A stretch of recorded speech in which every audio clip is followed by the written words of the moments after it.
சாப்பாட்டு டீமு எல்லாம் நம்ம ஆளுகளாக தான் இருக்காங்க. நம்மளா என்ன சிறப்புரை நம்மளே பண்ணிக்கிறது அதான் தெரியல. என்ன சிறப்புரை பண்ணுறதுன்னு தெரியல. இருந்தாலும் தமிழ் விழாவை பொறுத்த வரைக்கும் சிறப்பானது, நல்லா இருக்குது, பிரமாதமாக இருக்குது, அதெல்லாம் அப்புறம் வெளியில் பேசுகிறது அது இருக்கட்டும். அது பேசுகிறதெல்லாம் ஒரு பக்கம் இருக்கட்டும். ஒரு ஃபங்க்ஷன் நடத்தல இப்போ இது மாதிரி நம்ம எல்லோரும் ஒன்று சேர்ந்துருக்கோம் இல்லையா, அந்த ஒன்று சேர்ந்துருக்கக்கூடிய அந்த நேரம் எவ்வளோ நல்லா இருக்கும் அப்படின்னா அது பிரிஞ்சு போகும்போது தான் தெரியும்.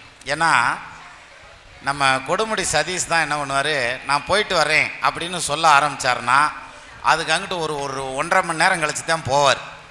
அது வரைக்கும் ஒரு 10 வாட்டி என்கிட்ட சொல்லிடுவார், நான் போயிட்டு வரேன். என்னென்னா அதுக்குள்ளே ஃபங்க்ஷன் முடிஞ்சு வச்சு அப்படிம்பார். அது மாதிரி நம்ம ஃபங்க்ஷன் பார்த்திங்கன்னா ஊனா முடிஞ்சிடும்.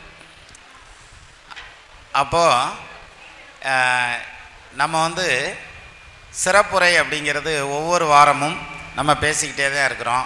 அதே மாதிரி ஜோதிட மீட்டிங்கில் பேசிக்கிட்டே தான் இருக்கிறோம். இப்போது ஒரு மிகப்பெரிய விஷயம் என்ன அப்படின்னா, இன்றைக்கி நம்ம ஜோதிடத்தை தொடவே இல்லை. ஆனால் ஜோதிடம் இல்லாத கூட்டம் தான் நம்மளுக்கு அவ்வளோ கூட்டம்.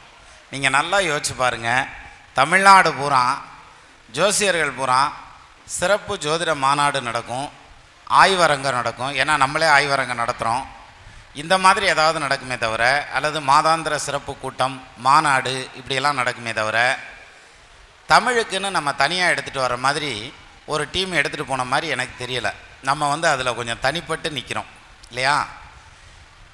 இதில் ஒரு போட்டி நம்மளோட இன்னும் சண்டை கிண்டை போட்டு பெரிய அளவில் சண்டை போட்டுங்கிறத விட நமக்கு போட்டியாக யாராவது ஒரு டீம் வந்தால் அவங்களும் இதே மாதிரி ஃபங்க்ஷன் நடத்தினா நமக்கு ரொம்ப சந்தோஷமாக இருக்கும். என்ன காரணம்னா, இந்த விஷயத்தில் போட்டி வரணும். வந்ததுன்னா மொத்தத்தில் யார் ஜெயிக்கிறோம் தோக்குறோங்கிறது பிரச்சனையே இல்லை, தமிழ் வளருது, தமிழோடு போட்டி, அப்போ எல்லாருமே ஜெயிச்சிருவோம். அதான் அந்த வகையில் நம்ம இந்த தமிழ் சேனலில் இந்த வருஷம் நான் பண்ண ஒரு வேலை என்னென்னா, எதுவுமே செய்யலை. அதாவது போட்டி நடத்துகிறப்ப உள்ளே வரலைங்கிறது கூட பரவாயில்ல. நான் முதல்ல சொன்ன மாதிரி பல்லவி ஒரு தடவை என்னை கூப்பிட்டுச்சு ஃபோன் பண்ணி, இந்த மாதிரி இன்றைக்கி போட்டி இருக்குது சார், வந்துருங்க சார் அப்படின்ச்சு. ஆனால் அன்றைக்குமே போக முடியலை. சரி, அப்போது மொத்தத்தில் இந்த வருஷம் நான் சேனலுக்குள்ளேயே பெருசாக எதுவும் பேசவும் இல்லை. அதே மாதிரி இந்த போட்டி சம்மந்தப்பட்ட விஷயங்கள் எதுவுமே ஆர்கனைஸ் பண்ணலை, எதுவும் பண்ணலை. வழக்கம் போல் எப்பயுமே எம்ஜிகே ஆர்கனைஸ் பண்ணுவார். அவர் பாட்டுக்கு ஆர்கனைஸ் பண்ணிகிட்டு இருந்தார். நம்ம நிர்வாக டீம் இருந்தது. அந்த டீம் அதுக்கான எல்லா நடவடிக்கைகளையும் எடுத்துக்கிட்டே இருந்தாங்க.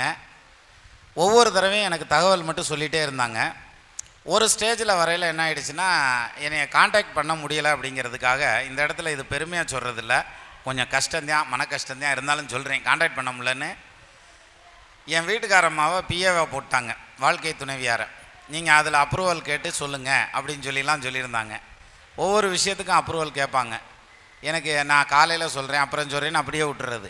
அந்த அப்ரூவலும் அவங்களே கொடுத்து எல்லாம் ரெடி பண்ணி, இப்போ இந்த குழந்தைங்கள்லாம் வாங்கிட்டு போன பை, அந்த இதில் நோட்டு புக்கு, இந்த மொமெண்டம், இது மாதிரியான இந்த ஷீல்டு, இது எல்லாமே பார்த்திங்கன்னா நம்ம டீமாக தான் ரெடி பண்ணாங்க. இதில் என்னுடைய கான்ட்ரிபியூஷன் எதுவுமே இல்லை. ஆனால் முன்னால் என்னை கொண்டு நிப்பாட்டிட்டாங்க. எது, நீ நில்லு அப்படின்ற மாதிரி. அதுலேயும் இந்த ஸ்டாம்பில், ரப்பர் ஸ்டாம்பில் போடுற மாதிரி ஒரு போட்டோ போட்டு மேலே மாட்டி விட்ருக்காங்க. அப்போது என்னென்னா, முன்னால் ஒருத்தர் இருக்கணும், இருந்தால் போதும், நாங்கள் மிச்சத்தை நாங்கள் பார்த்துக்குறோம் அப்படின்ற மாதிரி.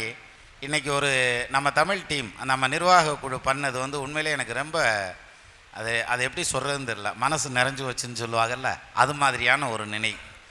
என்னென்னா அவங்கவுங்க வேலையை பிரித்து பண்ணிக்கிட்டே இருந்தாங்க.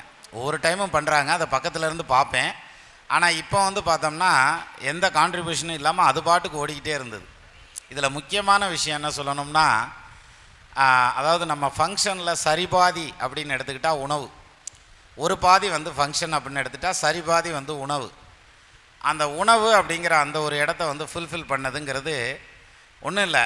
ரவி சாரை கூப்பிட்டு, இந்த மாதிரி இத்தனாம் தேதி ஃபங்க்ஷன் சார், இப்போ ஆரம்பித்து இப்போ முடியுது சார், இவ்வளோதான் சொன்னது.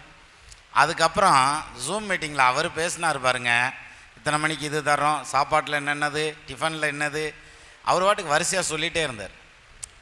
ஆனால் சொல்வது யாருக்கும் எளிய அறியவாம் சொல்லிய வண்ணம் செயல் அப்படின்னு ஒரு திருக்குறள் இருக்குது. வாயில் பேசுகிறது எல்லாம் பேசிட்டு போயிடலாம், ஆனால் அதை செயல்படுத்துறதுன்னு ஒன்று இருக்குது இல்லையா, அந்த செயல்பாடு. அதில் போன தடவை மீட்டிங் நடந்தப்போ கூட நம்ம நிர்வாகிகளுக்குள்ளே லேசாக ஃபயர் ஆச்சு, ஏன்னா கொஞ்சம் முன்ன பின்ன ஆனதுனால. இந்த டைம் அதுவும் இல்லாமல் இன்னும் ஒரு விஷயம் பார்த்தா, அங்கே உள்ளே சாப்பிட்ற இடத்துக்கு போகும்போது நம்ம நிர்வாகிகள் தான் எல்லாமே பண்ணிக்கிட்டு இருந்தாங்க. எனக்கு ரொம்ப ஆச்சரியமாகவும் ஆனந்தமாகவும் இருந்தது, ஏன்னா எல்லோரும் கலந்து பண்ணுறோம் பாருங்கள். இதில் இன்னொரு விஷயம் வந்து, இந்த டைமில் தான் வந்து டோக்கன் வாங்கிட்டு வாங்க அப்படின்னு சொல்லிட்டாங்க. அப்போ போய் நானுமே டோக்கன் வாங்கிட்டு தான் போனேன். டோக்கன் வாங்கிட்டு வரிசையில் போய் நின்று போயிட்டேன். அங்கே போகல தான் நம்ம நிர்வாகியில் ஒரு நண்பர் வந்து போயிருக்காங்க. இத்தனைக்கும் ஒரு ஃபங்க்ஷனுக்கு நிறையா பண்ணியிருக்காரு, ஒர்க் பண்ணியிருக்காங்க. அவர் போனப்பயே நீங்கள் டோக்கன் வாங்கிட்டு வாங்கன்னு சொல்லிட்டாங்க அப்படின்னு சொன்னதும் எனக்கு ஒரு வேளை சங்கடப்பட்டாரோ அப்படின்னு ஒரு சங்கடம் வந்துருச்சு. ஆனால் மேடைக்கு வரையில், சார் அப்படி இல்லை சார், தப்பாக எடுத்துக்காதீங்கன்னு. இட்ஸ் ஆல் ரைட், அப்படி இல்லை, அது ரூல்ஸ்னால் எல்லாத்துக்கும் ரூல்ஸ் அப்படின்னாரு. நல்ல வேளை நானும் டோக்கன் வாங்கிட்டு தான் வந்தேன், அதனால் நானும் ரூல்ஸ் படியே வந்துட்டேன். ஸோ பிரச்சனையே இல்லை. ரூல்ஸ்னால் எல்லாத்துக்கும் ரூல்ஸ்னார்ல, அப்போ நம்மளும் அந்த ரூல்ஸை ஃபாலோ பண்ணணும்ல. நானும் ஃபாலோ பண்ணிட்டேன். இப்போ இதில் பாருங்கள், இதில் பெருசாக யாருமே அது எப்படி என்னையும் இது வாங்கிட்டு வர சொல்லலாம், டோக்கன் வாங்கிட்டு, அதெல்லாம் கேட்கவே இல்லை. அதே மாதிரி உணவை பற்றி நான் சொல்லவே வேண்டியதில்லை, எப்படி இருந்தது என்ன விவரம் அப்படிங்கிறது ரொம்ப பிரமாதமாக இருந்தது. என்ன சாப்பிட்டதும் கொஞ்சம் நேரம் தூங்க விட்டுருந்தாங்கன்னா ரொம்ப நல்லா இருந்திருக்கும். ஆனால் நல்ல தூக்கம் வந்துடும், ஏன்னா நான் வெயிட்டாக சாப்பிட்டேன் நான். அப்புறம் கடைசியில் போய் தூங்கிட்டா என்ன பண்ணுறதுன்ட்டு ஒரு குளியலை போட்டு வந்து நின்னேன். அப்படி நின்றுமே ரொம்ப டயர்டாகி போனேன். இப்போ வந்து உட்காந்துக்கிட்டு பேசுகிற மாதிரி ஆகிப்போச்சு. அந்த தமிழ் விழாவில் பரிசு கொடுக்கறதுன்னு ஆரம்பித்தா நம்ம மட்டும் கொடுத்துட்டே இருக்கோம் இல்லையா, ஒரு டயத்துக்கு மேலே நின்றுட்டே இருக்கோம்ல. நம்மளே இவ்வளோ நேரம் நிற்கிறோம்னா, இந்த பந்தி வழங்கினவங்கலாம் யோசிச்சு பாருங்கள், அவங்கெல்லாம் இந்த கடைசிக்கும் அந்த கடைசிக்கும் ஓடிக்கிட்டே இருந்திருப்பாங்க கையில் வெயிட்டை தூக்கிட்டு. அவங்களுக்கும் அந்த டயர்ட்னஸ்ஸு, கால் வலி கை வலி எல்லாம் தானே இருக்கும், ஷோல்டர்லாம் வலிக்கும். அதுவும் சிலர்லாம் வந்து இந்த விருந்து பரிமாறுறதுங்கிறது அவ்வளோ ஒரு முக்கியமான விஷயம். அதாவது எல்லாம் தெரிஞ்சவங்க தான் விருந்து பரிமாற முடியும், எல்லாராலையும் பண்ண முடியாது. நீங்கள் சாதம் வச்சிங்கன்னு வச்சிங்களேன், போதும்னு சொல்லுவாங்க சிலர். சிலர் எதுவுமே பேச மாட்டேன், பேசாமல் உட்காந்துருப்பான். நம்ம கொஞ்சோன்னு வைப்போம், அப்புறம் ஒருவேளை நிறையா சாப்பிடும், மறுபடியும் வைப்போம், அப்பயும் வேணாம்னு சொல்ல மாட்டேன், மறுபடியும் வைப்போம். வச்சதுக்கப்புறம் இவ்வளோ தான் சாப்பிடுவோம்மா, இவ்வளவும் சாப்பிட்றது ஐயா அப்படின்வான். அப்போ வைக்கிறப்ப போதும்னா தீர்ந்து வச்சு அதோட நிறுத்திட போகிறான். ஆனால் அதை சொல்ல மாட்டாங்க, அதுக்கு ஒரு கோவம்லாம் வந்துடும். ஸோ நம்ம இந்த பந்தி வைக்கிறவங்களுக்கு ரொம்ப பொறுமை அவசியம். சிலர்லாம் வந்து சோறை வச்சு அப்படியே டேமு கட்டி வச்சுருப்பான், உள்ளே வந்து காவேரி வாட்டர் மாதிரி ஊற்றி வை, பருப்பை ஊற்றி வை, குழம்பை ஊற்றி வை, அப்புறம் நாங்கள் சாப்பிட்டுக்கிறன்ற மாதிரி. ஸோ இது மாதிரி பலதரப்பட்ட மனிதர்கள். இந்த வெளியில எல்லாம் பார்த்தீங்கன்னா 3 மணி ஆயிடுச்சுன்னா சாப்பிடல, ஆமாம் மாப்பிள்ள போய் சாப்பிட்டு தான் வரணும், நான் போய் சாப்பிட்டு வந்துடட்டுமா அப்படின்னு ரிலாக்ஸாக பேசிட்டு போவாங்க. ஆனால் ஹோட்டலில் போய் உட்காந்ததுக்கப்புறம் பார்த்தீங்கன்னா அப்படியே தீயாக பறப்பான்.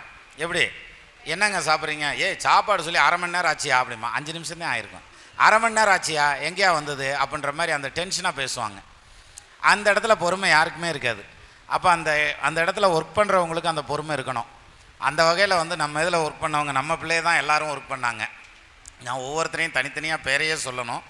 அத்தனை பேரும் பார்த்திங்கன்னா பிரமாதமாக அந்த பந்தியை வந்து எழுப்பி விட்டாங்க. அது மட்டும் இல்லாமல் கொடுத்த அறுசுவை உணவு, அது இல்லாமல் நேரத்துக்கு கொடுத்த டீ, அதாவது காலத்தினால் செய்த உதவி சிறிதெனும் ஞாலத்தின் மான பெரிது அப்படின்றாங்க திருக்குறள். அப்படி ஒன்று உண்டு, சின்ன குறள் தான். காலத்தினால் செய்த உதவி சிறிதெனும் அப்படின்னா ஒரு 1/2 டம்ளர் டீ கொண்டு வந்து இப்போ ஸ்டேஜில் கொடுத்தாங்க. நிஜமாலுமே சொல்கிறேன், காலத்தினால் செய்த உதவி அது. அப்பேற்பட்ட அந்த டயத்துக்கு வந்து அந்த உதவி செய்கிறதுங்கிறது, அந்த டைம் பார்த்து பரிமாறினதுங்கிறது, மொத்தத்தில் ரவி சாருடைய டீமுக்கு நம்ம எல்லா நிர்வாகிகளும் சேர்ந்து பலத்த ஒரு கரகோஷம் கொடுத்துருவோம்.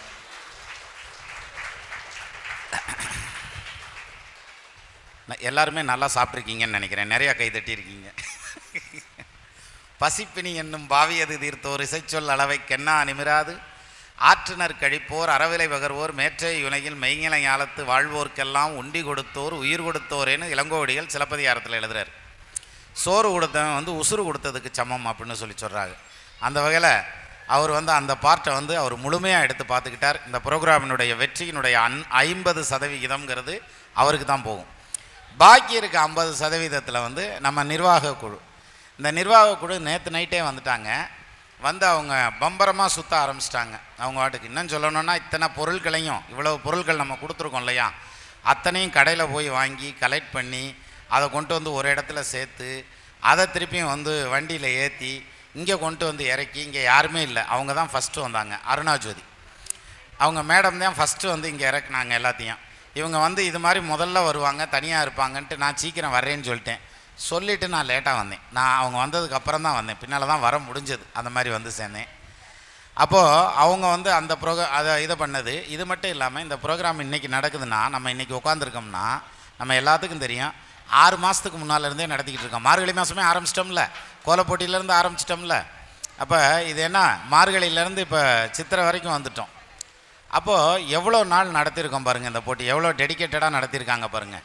ஸோ அந்த வகையில் நம்மளுடைய நிர்வாகியாக இருக்கக்கூடிய, அதுலேயும் குடும்ப நிர்வாகின்னு சொல்லலாம், புனிதாவையும் சக்தி கணேசனையும் சொல்லலாம். என்ன காரணம், இந்த பிள்ளை வந்து தமிழில் இருக்குது, அவர் வந்து சிஆரில் இருக்கார். 2 பேருமே பயங்கர பிஸி. அப்போ 2 நிர்வாகிகள் கொண்ட ஒரு குடும்பம் அது.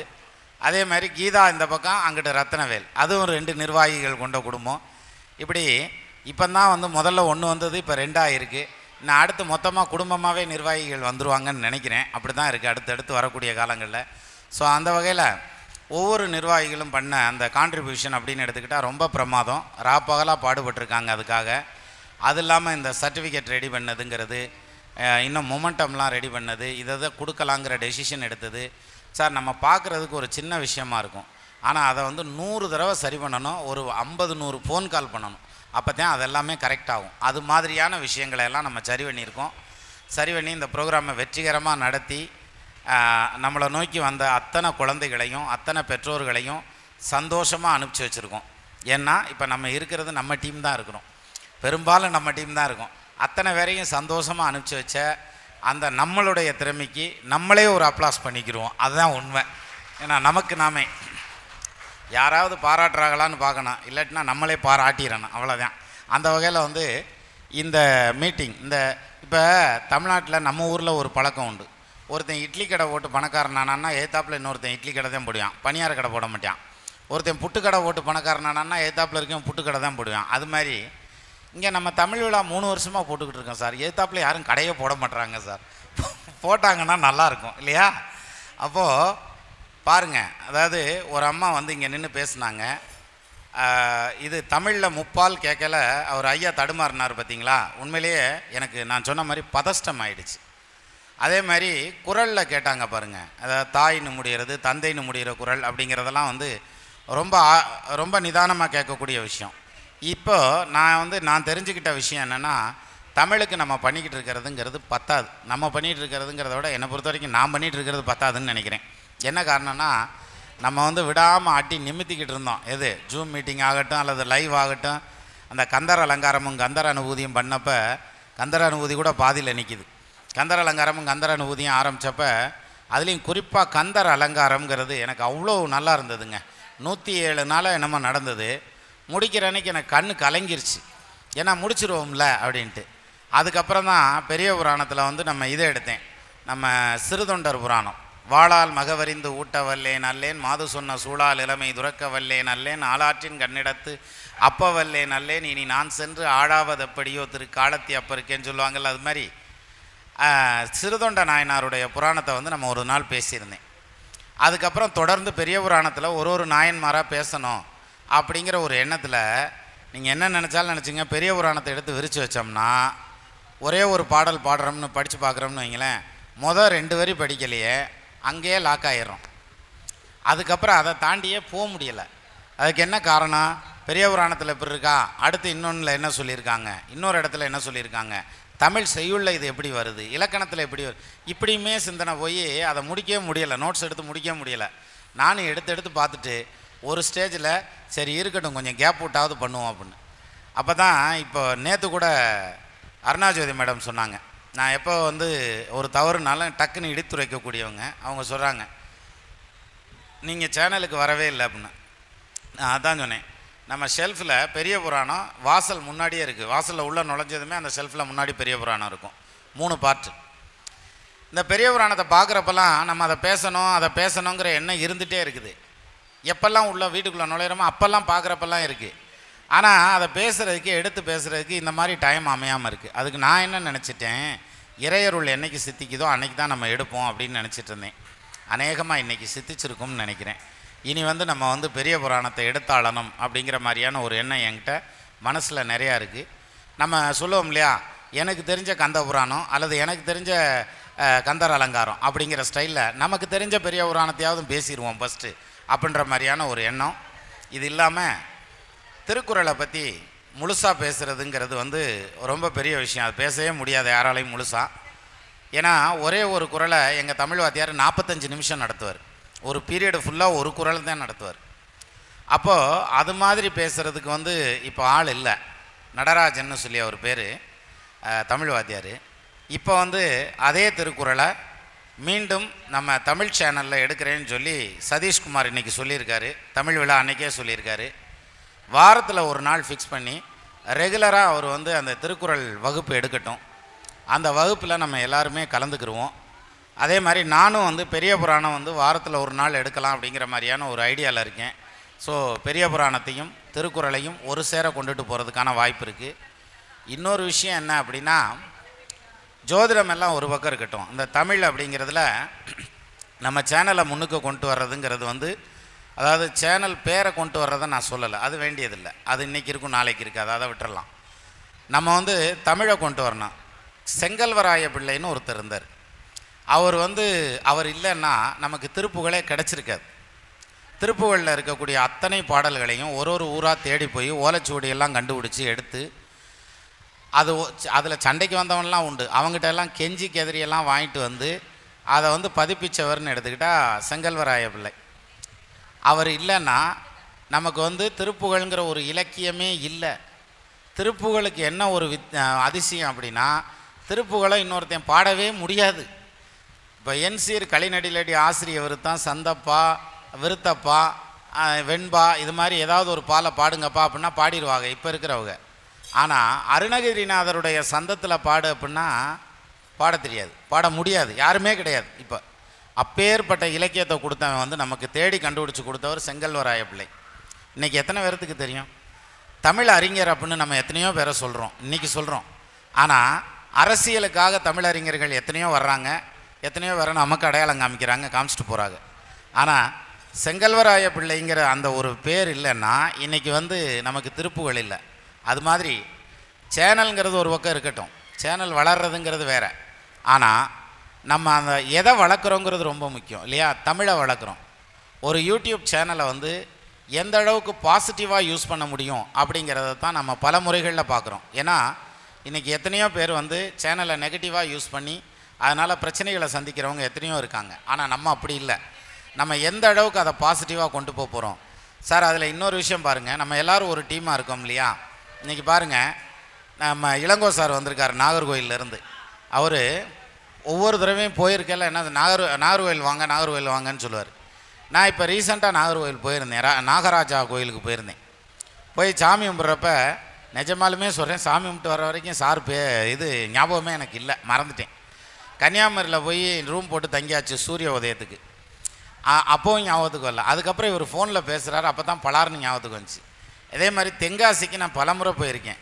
தோரணமலை முருகன் கோயிலுக்கு வாங்க அப்படின்னு சொல்லி அந்த இவர் நம்ம செந்தூர் பாண்டி கூப்பிட்டுக்கிட்டே இருப்பார். ஆனால் அந்த டைமே அமையலை பார்த்துக்குங்க. ஆனால் இன்றைக்கி அவர் சொல்கிறார், இளஞ்சி முருகன் கோயிலும் பண்பொழி முருகன் கோயிலும் மலைக்கோயில் திருமலை குமரன் போயிருக்கீங்களான்னு கேட்டார். நான் போயிருக்கேன் சார்.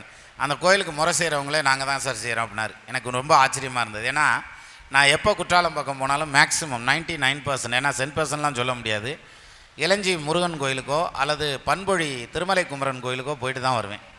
நீங்கள் வாய்ப்பு கிடைக்கல, ஒரு முறை வந்து திருமலை குமரனை வந்து போய் பாருங்கள். அதுவும் குற்றால சீசனில் போய் பார்க்கணும். அடாடாடாடா, அதாவது இமயமலையில் ஏறி போய் பார்க்குற மாதிரி இருந்தது. ரொம்ப ரொம்ப அற்புதமாக இருந்தது. அந்த கிளைமேட்டுக்கும் அந்த மழைக்கும் அதுக்கும் காற்றுக்கும் அப்படி ஒரு இது ரொம்ப நல்லா இருந்துச்சு. எதுக்கு இதை சொல்ல வரேன்னா, இப்போ நமக்கு ஒரு வேலை அப்படின்னா திருநெல்வேலியில் எனக்கு அல்வா வேணும்னு வைங்களேன், ஐயா அந்த மாதிரி நம்ம நண்பர்கள் இருக்காங்க இல்லையா, எனக்கு ஒரு கிலோ அல்வா வாங்கி அனுப்புங்கன்னா வந்து சேர்ந்துடும் இல்லையா? அதே மாதிரி ஒன்றும் இல்லை, கொடுமுடி கோயிலுக்கு நான் எத்தனையோ முறை போயிருக்கேன். வெளியில் நின்று தான் சாமி கும்பிட முடியும். மிஞ்சி போனால் டிக்கெட் எடுத்துகிட்டு கும்பிட்டோம்னாக்க தீபாராதனை காமிச்சு அனுப்பிச்சி விட்ருவாங்க. நம்ம சதீஷ் வந்து நம்ம டீமுக்குள்ளே வந்ததுக்கப்புறம் என்னை கொண்டு போய் மகுடேஸ்வரர் முன்னாலேயே மணிக்கணக்காக உட்காரவே வச்சுட்டாப்புல. யோசிச்சு பாருங்கள், நான் நினச்சி கூட பார்க்கல. நான் எங்கள் அக்கா கையை பிடிச்சிட்டு மாமா கையை பிடிச்சிட்டு அந்த கோயிலை சுற்றி வந்திருக்கேன், அவ்வளோதான். ஆனால் அப்பேற்பட்ட ஒரு தரிசனம் கிடைச்சது. இப்போ இது மாதிரி நம்ம ஒருத்தரை பழகி வைக்கிறோம் அப்படின்னு வச்சுங்களேன், பல விதத்துலேயும் அவங்க வந்து நமக்கு இந்த பேனா நண்பர்கள்னு சொல்கிறாங்கல்ல, அது மாதிரி இப்போ வந்து ஒவ்வொரு சின்ன விஷயத்துக்கும் நம்ம வந்து ஒரு ஹெல்ப் எடுக்கிறதுங்கிறது ரொம்ப ஈஸியாக எடுத்துக்கலாம். ஒன்றும் இல்லை, நம்ம சக்தி கணேசன் இருக்காப்புல, சக்தி கணேசன் வந்து சிஆரை பார்த்துக்கிறாரு, இந்த பிள்ளை வந்து புனிதா வந்து தமிழ் நிர்வாகிகள் இருக்குது. அவங்க வீட்டில் ஏதாவது ஒரு நல்லது இட்டதுனா கூட உடனே ஒரு ஃபோனை போட்டு சார் இப்படி இருக்கு அப்படி இருக்குது அப்படின்னு சொல்லி என்கிட்ட ஒரு வார்த்தை கேட்குறாங்க. யோசிச்சு பாருங்கள் எவ்வளோ தூரத்தில் இருக்காங்க, நான் எங்கே இருக்கேன், அவங்க எங்கே இருக்காங்க, சென்னையிலேருந்து எத்தனை பேர். ஸோ இதெல்லாம் நமக்கு கிடைக்க, அதாவது சொந்த பந்தம் இல்லாமல் பிழைச்சிடலாம், நட்பு இல்லாமல் பிழைக்கவே முடியாது. ஸோ அந்த வகையில் நட்பு அப்படிங்கிறது நமக்கு உருவாக்கி கொடுத்தது இந்த தமிழ் உருவாக்கி கொடுத்துச்சு சார். அதே மாதிரி நான் வந்து ஜோசியருங்கிற அடையாளத்தில் உலகம் பூரா தெரிஞ்சிருப்பேன். நான் இதை பெருமையாக சொல்கிறேன்னு நினைக்க வேண்டாம், நான் அந்த அர்த்தத்தில் சொல்லலை. உலகத்தில் பல நாடுகளில் தெரிஞ்சிருக்கும் இல்லையா. ஆனால் ஜோசியத்தில் தெரிஞ்சதுங்கிறத விட தமிழில் தெரிஞ்சது தான் சரியாக தெரிஞ்சிருக்கும் எல்லாத்துக்கும். என்ன காரணம் தெரியுமா? நான் ஜோசியத்துலேயும் தமிழ் பாட்டு தான் பாடுறேன், சரியா? ஜோசியத்தை இங்கிலீஷில் சொல்லலை. அதே மாதிரி ஜோசியத்தை வந்து நான் பேச்சு வழக்கில் பேசலை இல்லையா, அதை இதில் தான் கொண்டுட்டு போகிறோம், எது இலக்கியத்திலேயே கொண்டுட்டு போகிறோம். அப்போ தான் நம்ம தனிப்பட்டு நிற்கிறோம். அப்போ தமிழால் நான் அடையாளப்படுத்தப்பட்டேன் இல்லையா, அது மாதிரி நம்ம எல்லாருமே தமிழால் அடையாளப்படுத்தப்படுவோம் நிச்சயமாக இந்த மாதிரியான தமிழ் விழாக்களில். ஸோ அந்த வகையில் நான் ரொம்ப நேரம் எடுத்துக்கல. சார் வந்து கேட்டேன், ஏற்கனவே 1 மணி நேரம் தான் லேட்டாக போய்கிட்டு இருக்கோம் சார் அப்படின்னாரு. 5:30 மணிக்கு ஃபங்க்ஷனை முடிக்கிறதா பிளான் பண்ணியிருந்தோம். இப்போவே மணி 6 ஆச்சு. பருவத்தே பயிர் செய் அப்படின்னு சொல்லுவோம். நம்ம எப்போயுமே நம்ம விழாலாம் பார்த்திங்கன்னா காலையில் தமிழ்தாய் வாழ்த்தில் ஆரம்பித்து நாட்டுப்பண்ணில் முடியும் அப்படிங்கிறது தான் ரூல்ஸு. அதை வந்து இன்றைக்கி வரைக்கும் நம்ம கரெக்டாக ஃபாலோ பண்ணிட்டு போகிறோம் எத்தனையோ ஃபங்க்ஷனில். அதனால் இந்த ஃபங்க்ஷன்லேயும் நம்ம நிறைய டைம் எடுத்துக்க வேண்டாம். இது சம்மந்தமாக, இந்த ஃபங்க்ஷன் சம்மந்தமாக நம்ம எல்லாருடைய கருத்துக்களும் வேணும், எல்லாரும் பேசணும். அதுக்கு வந்து என்னது எல்லாரும் பேசணுமான்னு அதிர்ச்சி ஆயிடாதீங்க, அப்படி இல்லை. நம்ம அதுக்கு ஒரு ஜூம் மீட் போட்டுக்கிடுவோம். அந்த ஜூம் மீட்டில் எல்லாருமே பேசணும், அவங்கவுங்களுடைய கருத்தை சொல்லணும். அப்புறம் எப்படி 2 மணி வரைக்கும் பேசுகிறது? அதனால் வெற்றி விழா மாநாடு மாதிரி வெற்றி ஜூம் மீட்டிங் ஒன்று வச்சுருவோம். தமிழ் விழாக்கு அப்புறம் 1 வாரம் விட்டுருவோம், அடுத்த ஞாயிற்றுக்கிழமையில் வச்சுட்டோம்னா எல்லோரும் கலந்துக்கிட்டு அவங்களுடைய கருத்துக்கள் சொல்கிறதுக்கு இன்னும் இதை எப்படியெல்லாம் மேம்படுத்தலாம். ஏன்னா ஆளாளுக்கு நமக்கு தெரிஞ்ச ஐடியாவை வச்சு நம்ம டெவலப் பண்ணியிருக்கோம். நீங்களும் வெளியில் கேட்டதை வச்சு இப்படி பண்ணலாம். ஏன்னா வீரராஜன் வந்து இந்த தடவை ஒரு ஐடியா சொன்னார். அதாவது நிறையா போட்டிகள்லாம் பண்ணுறது இல்லாமல் லேர்னிங் மாதிரி அதெல்லாம் பண்ணலாம் அப்படிங்கிற மாதிரி ஒரு சிலது சொன்னார். ஆனால் இங்கே வந்து பார்த்ததுக்கப்புறம் தான் தெரிஞ்சது, ஏகப்பட்ட பேர் கம்பு சுற்றிக்கிருக்கான் நம்மால். அப்போ அடுத்த தடவை தமிழ் விழான்னு வைக்கிறதுக்கு பதிலாக வீர விழான்னு வச்சிடலாம் போல இருக்குது. அப்படி இருக்குது, அத்தனை பேர் கம்பு சுற்றிக்கிட்டு இருக்காங்க. அதே மாதிரி பரதநாட்டியம் ஆகட்டும், வெஸ்டர்ன் டான்ஸ் ஆகட்டும், அதுலேயும் ஒரு பிள்ளை ஆடினா பாருங்க, அடேங்கப்பா பயங்கர ஸ்பீடு. அப்போது இது மாதிரியான நிறைய பேரை நமக்கு அறிமுகம் கிடச்சிது. நம்ம போன தமிழ் விழா நடந்தப்போ என்ன ஒன்றும் பெரிய பெரிய ஜோசியரெல்லாம் கூப்பிட்டு வச்சு உட்கார வச்சு பேசணும் இல்லையா. இது எப்படின்னா நமக்கு என்ன தெரியுமோ அதை தானே நம்ம பண்ணுவோம். இப்போ வாத்தியார்கிட்ட போய் மழை எப்படி இருந்துச்சு அப்படின்னா அடி பிச்சிருச்சு அப்படிமா, ஒரு சலவை தொழிலாளிகிட்ட போய் கேட்டால் வெளுத்து வாங்கிருச்சு அப்படிம்பாங்கள்ல. அது மாதிரி ஜோசியர்கிட்ட வந்து ஃபங்க்ஷன் நடத்துகிறான்னா 4 ஜோசியரை கூப்பிட்டு உட்கார வச்சுருவான் இல்லையா. அந்த வேலையை தான் செஞ்சோம் நம்ம அந்த வருஷம். அப்போ நமக்கு எப்படி ஃபங்க்ஷன் பண்ணுறதுன்னு தெரில ஆக்சுவலாக. 2வது வருஷத்தில் 3 நாளாக பண்ணோம். 3 போட்டி முப்பெரும் விழாவாக வச்சு 2 நாள் பண்ணோம். இப்போ 1 டே மேட்ச் வச்சுருக்கோம். இப்போ பார்த்திங்கன்னா இதில் தான் அந்த ஃபங்க்ஷன் எப்படி கொண்டு போகணுங்கிறது ஃபைன் டியூன் ஆகிருக்குன்னு எனக்கு ஒரு எண்ணம். ஏன்னா அத்தனை பேர் கொடுத்து அவங்களுடைய தனித்திறமைகளை வந்து மேடையில் கொண்டு வந்து காமிக்கிறப்ப அது எப்படி இருக்கும். ஒரு அம்மா வந்து நான் சொல்லலையா, அந்த பிள்ளை ஆட அந்த அம்மா சேரில் உட்காந்து ஆடிக்கிட்டே இருந்தது. அதை பார்த்துட்டு தான் அதை வீடியோ எடுத்து நம்ம குரூப்பில் ஓட்டேன், உடனடியாக எல்லோரும் பார்க்கட்டும் அப்படின்ட்டு. அது மாதிரி நிறைய பேருடைய திறமைகளை நம்ம வெளிக்கொண்டு வர்றதுக்கான ஒரு கேட்வேவாக இருந்தோம்னா, வாசலாக இருந்தோம்னாலே போதும். அதுவே நம்ம பல பேருடைய வாழ்க்கையிலுடைய வெற்றிக்கு நம்ம அடிகோல்னாலே போதும். மீன் பிடிச்சி கொடுக்க வேண்டாம், மீன் பிடிக்க கற்றுக் கொடுத்தா போதும்னுவாங்க. அந்த வகையில் நம்ம வந்து இன்னும் நிறைய குழந்தைகள் பெரியவங்களுடைய திறமைகளையும் திறன்களையும் வெளிக்கொண்டு வர்ற ஒரு பெரிய பிளாட்ஃபார்மாக தான் நம்ம ஃப்யூச்சரில் இருப்போம் அப்படிங்கிறது இன்றைக்கி விழாவிலேருந்து நான் தெரிஞ்சுக்கிட்டேன். மேலும் இந்த விழா வந்து மிகச்சிறப்பாக நடக்கிறதுக்காக உறுதுணையாக இருந்த அத்தனை நிர்வாகிகளை அடுத்து நிற்கக்கூடிய நம்ம ஒலி அமைப்பகத்திலேருந்து, இந்த ஸ்டேஜ் டெக்கரேஷன்லேருந்து, இன்னும் சொல்லணுன்னா இந்த ஹால் ஓனர் அவருமே வந்து நமக்கு நிறையா சப்போர்ட் பண்ணார். ஸோ அத்தனை பேர்த்துக்கும் வந்து நம்ம குழுவின் சார்பாக மனமார்ந்த நன்றியை சொல்லிக்கலாம். அது மட்டும் இல்லாமல் ஒவ்வொரு ஃபங்க்ஷன்லேயும் நம்ம ஃபங்க்ஷனில் வந்து இந்த வீடியோகிராஃபி பண்ணி கொடுக்குறதுங்கிறது வந்து ஞானராஜ் தான் பண்ணி கொடுத்துட்ருக்காப்புல. அவருடைய டீம் தான் வந்து இறங்குது. அவங்களுடைய பர்ஃபார்மன்ஸ் அப்படின்னு எடுத்துக்கிட்டால் நான் தனியாக சொல்ல வேண்டியதில்லை, பிரமாதமாக பண்ணி கொடுத்துட்றாங்க. நம்மளுடைய ஃபோட்டோக்கள் எல்லாமே இங்கே எடுத்த அத்தனை ஃபோட்டோக்களுமே வந்து நம்ம சைட்டில் வந்துடும், அல்லது வந்து உங்களுக்கு லிங்க் வந்துடும். அந்த லிங்க் எடுத்து நீங்கள் அந்த ஃபோட்டோவை டவுன்லோட் பண்ணி பிரிண்ட் பண்ணிக்கலாம். ஸோ அந்த மாதிரியான ஒரு ஆப்ஷனும் வந்து ஒரு சீக்கிரமே கொடுத்துர்லாம். அது எல்லாமே குரூப்பில் வந்துடும். ஜூம் மீட்டிங்லேயும் அனௌன்ஸ்மெண்ட் இருக்கும். ஸோ மொத்தத்தில் அந்த டீமுக்கும் மனமார்ந்த நன்றியை சொல்லிக்கிறேன்.